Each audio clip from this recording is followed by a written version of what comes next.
c'est que le gens reprochent au président. Parce que Makambo, il faut tout l'oba. C'est la sécurité de l'État. On a encore besoin de Tshisekedi dans ce pays. Vu les exploits qu'il est en train de réaliser, on a encore besoin de lui. On a encore besoin de lui. Monsieur le Président, il ne faut pas diriger le pays comme une église, là où il y a le pardon de Dieu. Non. La nation, il faut avoir la rigueur. Il faut appliquer la loi. La peine de mort, on a minute déjà dans le stade de martyr,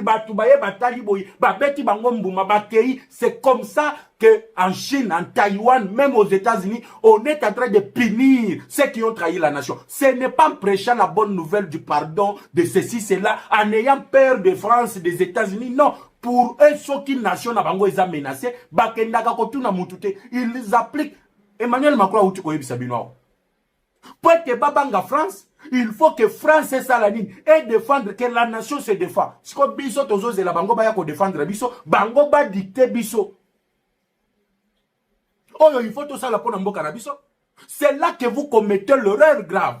Ya causé la que bango ba dicter biso, oh yo esengeli au sale. Alors que tu es élu par le Congolais, au-delà de 70%, ya ba Congolais bazwa qui confiance na bango ba pesa ki yo mokonzi mbok pour diriger bango. Bazala ki na confiance na yo pe ba moni ke musala o kosala wali ko luka kimia pona bango, wali ko luka des solutions aux problèmes. Oh yo Hippolyte atike la biso pendant 18 ans. Mais ce que le Congolais vous reproche, c'est la lenteur. Dans la mise en place, il y a punition, il y a bateau, il va trahir mboka. Na belela, tala ndenge balingi ba clouer mutam. Les gens ne me croyaient pas. Mais pour finir, bomoniaki que basala qui complot na bango contre Mutam. Mais pourquoi Mutamba? Parce que Mutam était le premier, il a pointé Hippolyte Kanambe Moussa. Pour na bango, Hippolyte, il est intouchable. Il a ses gens dans la justice, il a ses gens dans le législatif, il a ses gens dans le pouvoir exécutif, il a ses gens partout.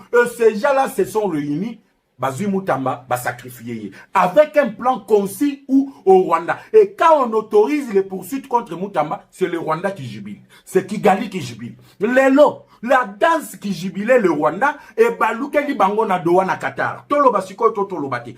Tout ce qu'ils avaient amené comme revendication, wanyanya. Lobby ezala qui rencontre Yamassad Boulos. Na oyo tozali kobenga le ministre de l'Intérieur du Qatar. D'ailleurs, retenez, personne ne doit quitter le Qatar avant la fin de ce week-end pour signer l'accord. Parce que l'accord de principe a été déjà élaboré. Batangi yango, ba signé. Et tikali sikoyo l'accord tant attendu. Oyo kozala signé na